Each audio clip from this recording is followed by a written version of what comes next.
there everyone, welcome back to Utility Sports. Really excited to be back recording here on NBA content. I just moved across the country, so my apologies on not recording throughout the month of July. I was spending a lot of time with friends and family before moving across the nation to a brand new state, way away from everyone I grew up with and obviously love being around, so I spent a lot of good time with friends and family. But now, back to the NBA news, and we've got some news here covering the San Antonio Spurs. The San Antonio Spurs have signed Brandon Boston Jr. to a contract. The 22-year-old guard / forward will compete for a roster spot. Now, I actually got to see BJ Boston play in person this year. I got to see him work out in person as well. I think it was a rather impressive season for him, considering everything going on with the Los Angeles Clippers, the lack of a real role there. But I do think when Brandon Boston Jr. was on the floor, he was relatively impressive and did flash a lot of the upside and skill set that as a 22-year-old, you can maybe bank on some real development there. And San Antonio as a team, the term I've been using for them has been competitive tanking. I think with their acquisitions of Harrison Barnes and Chris Paul this offseason, yes, those are veteran names. Those are players who have been around a lot of winning throughout their NBA careers. But at this point in time, both of them are past their primes. Harrison Barnes was probably the 6th or 7th best player on the Sacramento Kings this past year, who ended up not even making the playoffs. And then you also look at Chris Paul, who missed the postseason with the Warriors. He was an off-the-bench piece for them as well. Now, maybe both of those players factor into starting positions for San Antonio. And I do think they bring positives. You think about Chris Paul's floor general ability, he will definitely usher offense and touches to Victor Wembanyama. There's a lot of value there. Harrison Barnes is someone who has forward size and is more talented than some of the other players San Antonio had at those positions.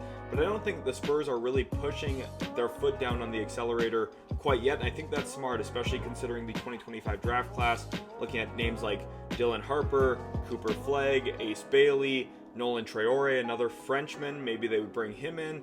If they do end up getting a top 4 pick, it could be terrifying for the rest of the teams around the league. Even a guy like Jalil Bethea, who's playing at Miami this year, would be an interesting get for San Antonio after drafting Stephon Castle in the top 4 this year. The Spurs are very well poised for the future, and this is what this move maybe is more so looking at here around BJ Boston, a player who so far hasn't really had a real opportunity to consistently showcase himself. The offense hasn't consistently flowed through him at any point in time, and you're probably not going to win a lot of games if it is.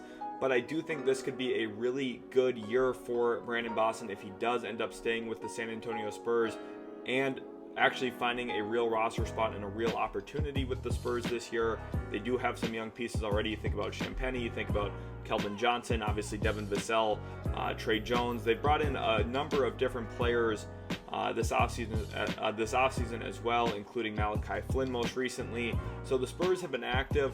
I do think right now they are putting a lot of feelers out for players and seeing maybe what kind of player archetypes work best with Victor Wembanyama, and also giving opportunities to players who are talented, maybe haven't had fair shakes yet at this point. You think about BJ Boston as a high school recruit. He was one of the biggest high school recruits of his class. Obviously, things haven't really played out super well. Didn't have a great freshman season in college. Still came into the NBA draft, was a second-round pick with the Clippers.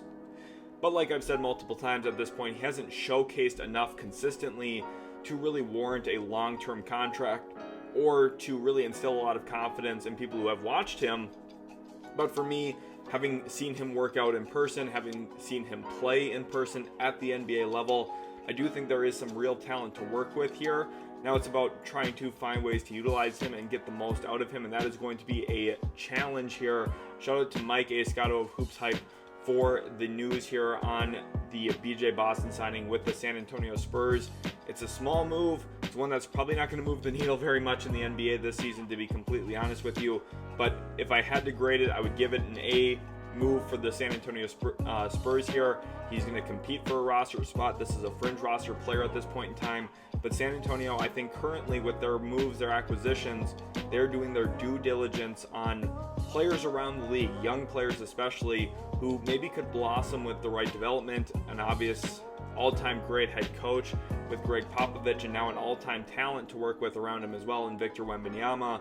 There is some scoring pop here for BJ Boston. I like his handle. I like his fluidity and his creativity with the ball in his hands. The question becomes, can he knock down enough of those tough mid-range jump shots, enough of those tough, difficult looks that he's capable of generating for himself? He's a real tough bucket, and I do think there is a spot in this league for BJ Boston. I just don't know exactly what team that's going to be yet, and I don't know what kind of role he could grow into. He has a lot of talent. There's a lot of skill to work with. I really do mean that. But I'm also a little concerned about the defensive side of the floor. I'm concerned about his overall impact on winning. He is still only 22 years old, though, so we're looking 3-4 years away from probably the beginning of his prime even. So for San Antonio, with the number of young pieces they already have, the question is, do they have enough time to allocate developmental time to BJ Boston with the coaching staff? And then also, do they have enough actual minutes to ever get him on the floor to maybe showcase him or to allow him to grow into the player he's maybe capable of becoming? Those things are all very tough questions to answer, honestly. Probably not very likely that we do get to see BJ Boston much on the floor this year in the NBA, but I am hoping for the best for his own NBA career. I hope you guys did enjoy today's video. Again, coming back to it now, recording a lot of NBA content in the upcoming weeks and months, just like normal. I just got engaged as well, so a lot of crazy stuff going on in my personal life, obviously with moving and getting engaged about a month ago. I had my car stolen, broken into, and crashed. There's a lot of crazy stuff that's happened to me. So thank you guys for being patient, waiting for videos to start coming out again, and you guys can expect more regular uploads again starting now and moving into the future. Thanks everyone for watching. Hopefully you enjoyed. Let me know what you think of the BJ Boston news down in the comment section below, and we'll catch you guys in the very next Utility Sports video.